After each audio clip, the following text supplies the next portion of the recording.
I would like to invite Wes Williams up. Wes? I did forget to mention, at 7 minutes, I will shine you with the flashlight. Do not worry, that is normal. Wes, everybody!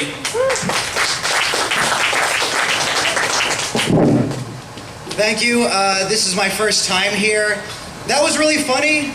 Give it up for the guy who just went. I've never had to follow someone who looked like they got spared by bear mace. Like, what the fuck?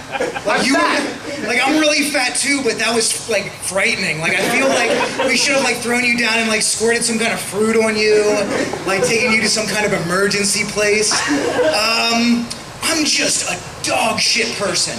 Like, I just treat my body like garbage.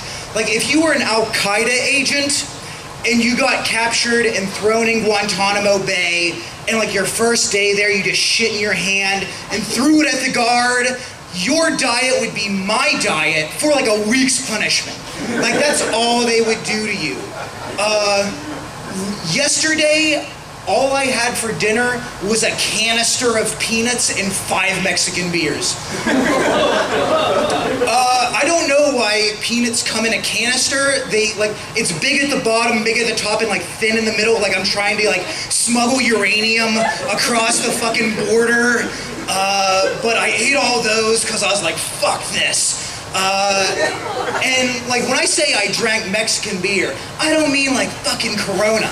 Like, I don't mean like, let's add a lime and have a party. Like, I found this by like a fucking Radiator, and they just gave it to me. They were just like, just please take it. There's nothing English on this bottle. It's all painted on, like individually. The only thing on this fucking bottle is a guy in a sombrero, like, he's like, listen, buddy, you don't need to do this. We were gonna save this to put down the sick donkeys. Fucking don't put this in your body. So of course I was like, glug, glug, glug, time for death. And if you never just had a canister of peanuts and 5 Mexican beers for dinner, here's what your body does. It just goes up and hits the kill switch on everything that doesn't involve shitting right away. So instantly you just have a stroke and you just feel like real sweaty and like your knees start shaking and your friend's like, what's the matter? And you just start slurring your words like, I gotta poop. And like you just like stumble your way to the bathroom and like put your sweaty haunches on there. And like the thing about Mexican beer, if you've never done it, is like after beer number 4, your body forces shit out so hard that it's like a turd punch right to the fucking water, and it blows water up your back. You haven't taken a real shit till you've had to wipe starting just south of your shoulder blades. Just, oh my God, how did it happen this way? Oh my God. And so I'm sitting there just fiercely shitting, this thing that's a war crime, out of my asshole. And like, I was thinking, of all the great modern villains in history, where it's like we created Freddy Krueger and we created Jason Voorhees and someone amazing created Ric Flair. Woo! Woo! All of those people are pussies compared to Mr. Peanut. Here's the thing, Mr. Peanut is a peanut who sells peanuts. Now, I know that, like, oh, that's funny. If there was a person named Mr. Human who sold chunks of people for money, he would be so evil you would forget about Hitler. That is a terrifying concept. Everything about him defies what we know as people. Like, he's just fucking naked all the time. Like, he has a hat and a monocle. He knows what clothes are. He understands the concept of clothing and he defies us. He spits on our norms. He says, reveal myself to ye. And like, why is he selling peanuts? That's what he is. Was he born a traitor? Or did something happen? Like, did he see a small child eat a peanut that didn't know it had an allergy once, and he just started choking, and he was like, Joe, not like this!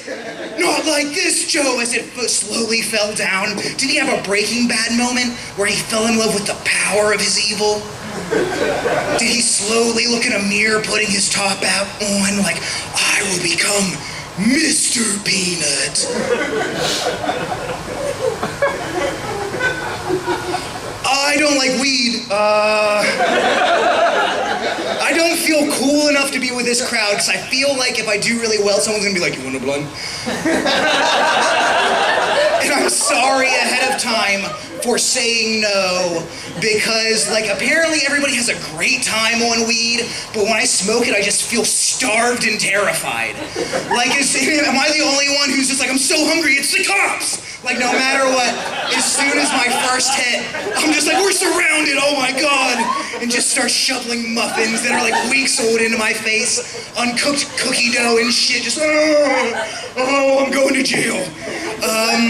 Like, everybody thinks, like, weed is some kind of wonder drug where, like, everything's gonna be cool and everything's gonna be okay. And, like, sure, I guess compared to alcohol, I'm not gonna strike you while I'm smoking weed. I've never hit someone. Like, I imagine that, you know, you could turn into Stone Cold Steve Austin after 10 beers and just start stunnering people left and right.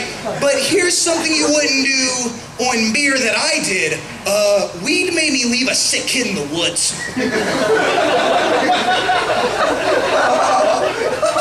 Because of ghosts. Like, he was really hurt. And I fled. Like, I was with a friend, and we were all in, like, high school, and we got really high and went out into the woods. And something I didn't know about my friend is he loved to eat pills. So he would eat enough pain pills to, like, get full. And then he would drink bourbon. And we were all out in the woods, all real high, like, passing a joint, and we had a flashlight, and we were telling ghost stories. And so when it came time for his ghost story, here's something you should know about eating pills and drinking booze is it eats through your stomach lining. And he had eaten through his stomach lining effectively enough that his intestines punched through his stomach and were in his stomach acid, and he was dying. And so he gets the light, and I just think he's selling this story like a champ. He's like, ugh, there's ghosts all around us.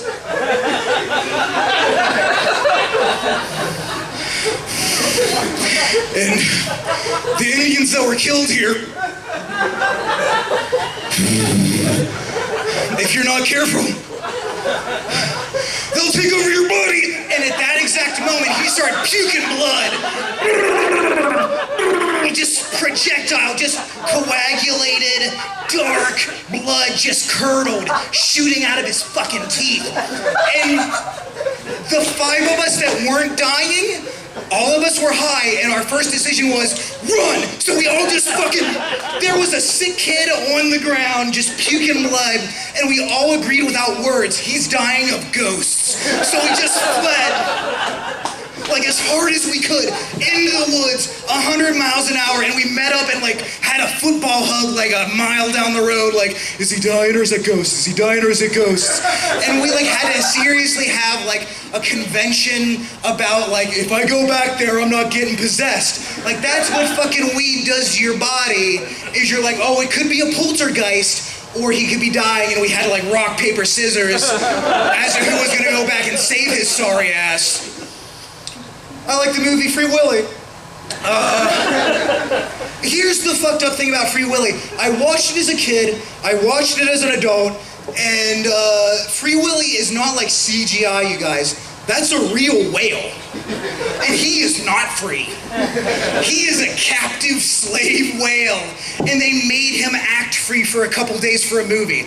If you were a prisoner, and your guard made you act free for a couple days for a movie and like planned your escape and like they filmed you like having an emotional embrace with your family, be like, shh, daddy's home, and then took you back to jail at the end of every day, that would be so fucked up. And here's the thing, is like that whale didn't understand what movies were. So every day it thought it escaped. And at the end of the day, it was like, oh, I'm done. I'm free. I'm not a slave. And And then 2 hours, they like, cut, get back at the fucking, get back there, you fucking tuna, get in your cage. Like every day of its life, they just taunted him with freedom for like 5 months of that fish's life. And I say, that's not right. I'm Wes Williams, everybody.